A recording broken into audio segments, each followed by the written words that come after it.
নমস্কার, কেমন আছেন সবাই? আপনাদের সকলকে স্বাগত জানাই চ্যানেল রূপা মুখার্জিতে। আজ আপনাদের সাথে অনলাইন টিউশন ও তার কিছু স্ক্যাম এই সকল ব্যাপারগুলো একটু আলোচনা করব বলে সামনে এসেছি। ভিডিওটি ভালো লাগলে অবশ্যই লাইক, শেয়ার, কমেন্টস করবেন এবং চ্যানেল সাবস্ক্রাইব করে পাশে থাকবেন।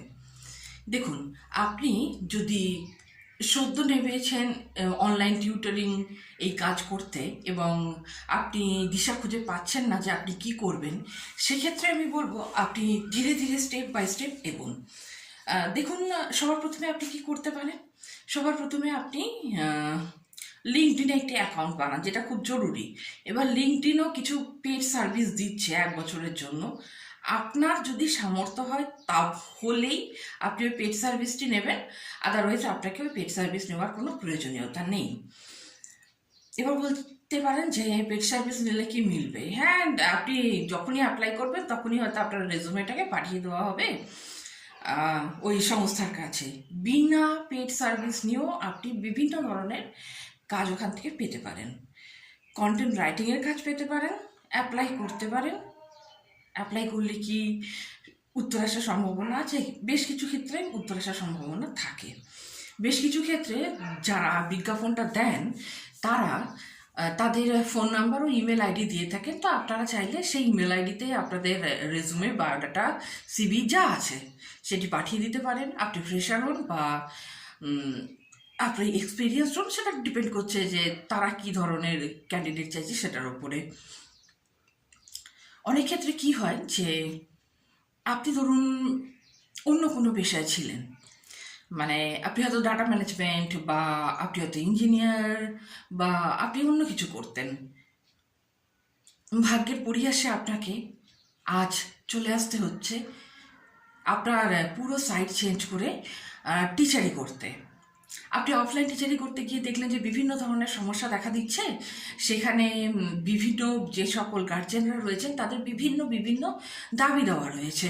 তারা কেউ চাইছেন আইসিএসসি বোর্ডের টিচার, কেউ চাইছেন সিবিএসসি বোর্ডের টিচার, কেউ চাইছেন অন্তত ওয়েস্ট বেঙ্গল বোর্ডের টিচার হোক বা অন্তত কোনো স্কুলে কাজ করা এমন কোনো টিচার হন। এবং পুরুষদের ক্ষেত্রে যেটা সমস্যা হচ্ছে, অনেকেই মহিলা টিচার প্রেফার করছেন। এবং পুরুষ টিচার হলে তারা চাইছেন তারা যেন স্কুলের সাথে যুক্ত হন। তো সেক্ষেত্রে এই ধরনের ক্রাইটেরিয়া পূরণ করা তো সবসময় সম্ভব নয়, কারণ আমাদের এখানে বিএডের করার মানে এতটাই বেশি চাপ, এতটাই বেশি টাকা পয়সা লাগে যে সেক্ষেত্রে ব্যাংক থেকে আমাদের লোন গ্রহণ করতে হয়। এটা করা সম্ভব হয় না। আর বিএড সার্টিফিকেট না থাকলে কোনো স্কুল আমাদের কাউকেই কিন্তু ঢুকতে দেবে না। সেহেতু অনলাইন টিউশনটা একটা বিশাল ভরসা। অফলাইন টিউশনের এই প্রবলেমগুলো, ক্রাইটেরিয়াগুলোর সাথে অনেকেই ম্যাচ করতে পারছেন না, তাই অনেকে অনলাইনে মুভ করছেন। খুব ভালো ডিসিশন, আমি বলবো খুব সময়োপযোগী ডিসিশন। আপনি কি পাইথন জানেন? আপনি কি C++ জানেন? আপনি কি জাভা জানেন? বা আপনি সাধারণ পড়ানোর আপনার অভিজ্ঞতা আছে? খুব ভালো করেছেন। অনলাইনে বিভিন্ন সেকশনের জন্য আলাদা আলাদা আলাদা করে অ্যাড পড়ে। যেমন ধরুন, প্ল্যানেট স্পার্কে যে ইংলিশ টিচার চাওয়া হয় সেখানে কিন্তু যে কোনো যোগ্যতায়, ধরুন আপনি ফ্রেশার হন বা আপনি এক্সপিরিয়েন্সড হন, ওটা ওদের কাছে কোনো ব্যাপার না।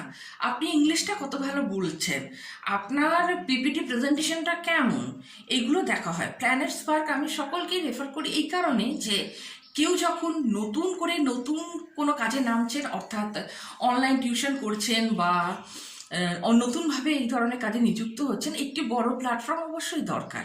সেক্ষেত্রে প্ল্যান স্পার্ক আমাদের অনেক সাহায্য করে থাকে, কিন্তু তাদের ক্রাইটেরিয়া ম্যাচ করতে পারাটা একটা সমস্যা।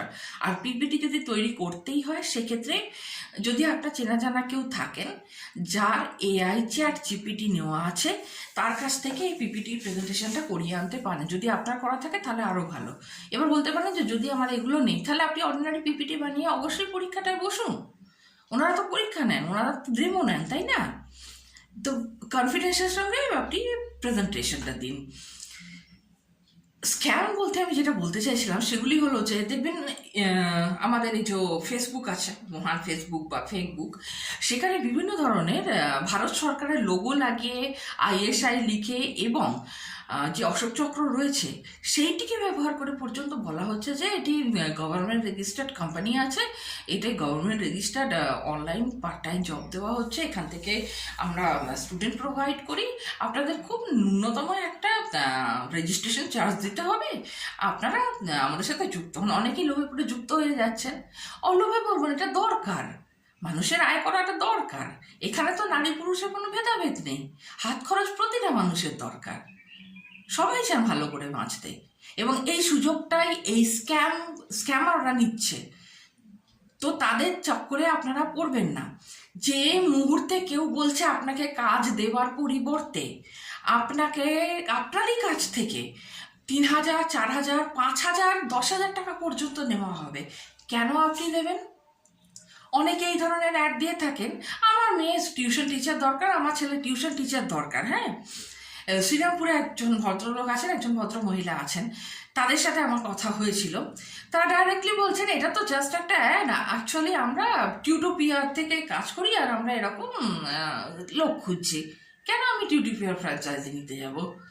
বছরে তাদের এত হিউজ অ্যামাউন্ট আছে যেটা আমার পক্ষে বেয়ার করা সম্ভব নয়। টিউটোপিয়ার তো আমাকে কোনো গ্যারান্টি দিচ্ছে না যে তারা আমাকে বছরে এতগুলো স্টুডেন্ট দেবে। কেউ এই ধরনের কাজে গ্যারান্টি দিতে পারে? কেউই দিতে পারে না, এটা সম্ভব নয়।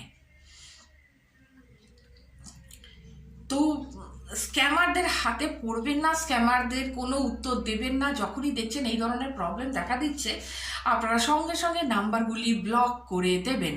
যখনই দেখবেন আপনার ওদের কাছ থেকে আসা দুটো কলের উত্তরে আপনি বলছেন আপনি বিজি আছেন, আপনি সেকেন্ড থট রাখছেন, দেখবেন থার্ড কল থেকে ওদের কিন্তু অ্যাটিটিউড সম্পূর্ণ চেঞ্জ হয়ে যাবে। ওরা আপনাকে ধমকানোর চেষ্টা করবে, বলতে থাকবে যে এই অফারটা আজকে সন্ধ্যেবেলা শেষ হয়ে যাচ্ছে, আপনি যদি টাকা না দেন আপনাকে আমরা নাম কেটে দেবো। দিন নাম কেটে, কে চেয়েছে আপনাকে টাকা দিতে? কেন আমরা কাজের পরিবর্তে টাকা দেব? কাজ আমরা করব, আপনারা আমাদেরকে পেমেন্ট করবেন। এটা কোন ধরনের ব্যবস্থা যে আমরাই কাজ নেবো, আমরাই কাজ করবো, আবার আমরাই কাজের জন্য আপনাকে টাকা দেব? এই ধরনের স্ক্যামে পড়বেন না। বিভিন্ন কোম্পানির তরফ থেকে এই ধরনের ফোন আসে যে ম্যাডাম এরকম একটা আছে, ইউএসএ ক্লায়েন্ট আছে, ইউকে ক্লায়েন্ট আছে, ইউএই ক্লায়েন্ট আছে, আপনাকে কিন্তু আমরা পার আওয়ার ম্যাক্সিমাম 3,500 দিতে পারি, বা আপনাকে আমরা ম্যাক্সিমাম আপনাকে আমরা 300 বা 350 দিতে পারি। কেন আপনি সেই টাকা নেবেন? ওনারা ক্লায়েন্টদের কাছ থেকে 800 to 1,000 রুপিস চার্জ করেন, ওনারা বিশাল প্রফিট রাখেন। কোনো সংস্থার আন্ডারে ঢোকার আগে আপনি আপনার শর্ত হিসেবে বলবেন, ফরেন ক্লায়েন্টদের জন্য আপনি একটা নির্দিষ্ট রেঞ্জ ঠিক করবেন, 350 হোক, 400 হোক, 450 হোক, এরকম একটা রেঞ্জ ঠিক করবেন, করে বলবেন। এবার ইন্ডিয়ান ক্লায়েন্টদের জন্য অবশ্যই আমাদের একটা কম পরিমাণ অ্যামাউন্ট রাখতে হবে, কারণ ইন্ডিয়ান লোকেদের পক্ষে এত বেশি টাকা দেওয়া সম্ভব নয়। কিন্তু যখনই দেখছেন যে টাকাটা 80 টাকা বা 90 টাকা পার আওয়ার দেওয়া হচ্ছে, বা 100 টাকা, আপনি ভেবে নেবেন। আপনি যদি সদ্য শুরু করে থাকেন, এটিই আপনার প্রথম কাজ হয়, অবশ্যই কাজটি করুন, ব্যাপারটা বুঝুন, কিন্তু 100 টাকার নিচে কাজ না করারই চেষ্টা করবেন। বিভিন্ন ধরনের স্ক্যাম থাকে, বিভিন্ন ধরনের স্ক্যাম আছে, বিভিন্ন সংস্থা আছে যারা নানা রকম পট্টি পরিয়ে তাদের সবসময় লক্ষ্য থাকে যে আপনার কাছ থেকে সেরা কাজটা নিয়ে আপনাকে খুব কম পয়সা দেওয়া। এটা কি কাম্য আমাদের কারুর? যদি বলেন এগুলোর থেকে বাঁচার উপায় কি, ধীরে ধীরে কাজ করুন। বিভিন্ন সাইট রয়েছে, কিন্তু বেশিরভাগ সাইটেই একটা অ্যামাউন্ট চাওয়া হচ্ছে। আপনি দেখবেন যেখানে আপনি মোটামুটি 3-3.5 টাকা দিয়ে অন্তত 6 মাস কাজ করতে পারছেন, বা 50 স্টুডেন্ট বা 55 স্টুডেন্টের কাছে আপনি অ্যাপ্লাই করতে পারছেন, সেই ধরনের কোনো একটি ওয়েবসাইটে গিয়ে নাম রেজিস্টার করান। রেজিস্টার করানোর আগে গুগলে সেই ওয়েবসাইটটির নাম লিখবেন ফেক অর রিয়েল, সঙ্গে সঙ্গে প্রচুর রিভিউ পেয়ে যাবেন। সেই রিভিউগুলো আগে দেখবেন, দেখে তারপরে আপনি সিদ্ধান্ত নেবেন। হঠকারিতায় চোখ বুঝে অন্ধের মতো বিশ্বাস করে কখনোই অনলাইন টিউশনে নামবেন না। যদি আপনাদের কোনো জানাশোনা কেউ থাকে, অবশ্যই তার সাথে কথা বলুন, তার রেফারেন্সটা নেওয়ার চেষ্টা করুন। তিনি যদি কোনো সঠিক স্টুডেন্ট দিতে পারেন, এর থেকে ভালো আর কিছু হতেই পারে না।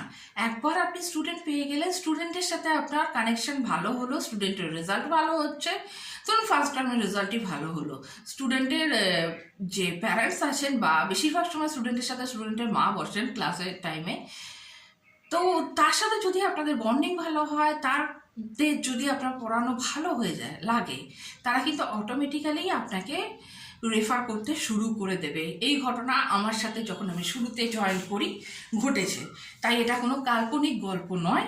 যেটা বললাম আমি আমার এক্সপিরিয়েন্স থেকেই আপনাদের সাথে ঘটনাটা শেয়ার করলাম। এই সম্পর্কিত আরও কিছু প্রশ্ন থাকলে অবশ্যই আপনারা আমাকে করতে পারেন। আজকের মতো এই পর্যন্তই। ধন্যবাদ, নমস্কার।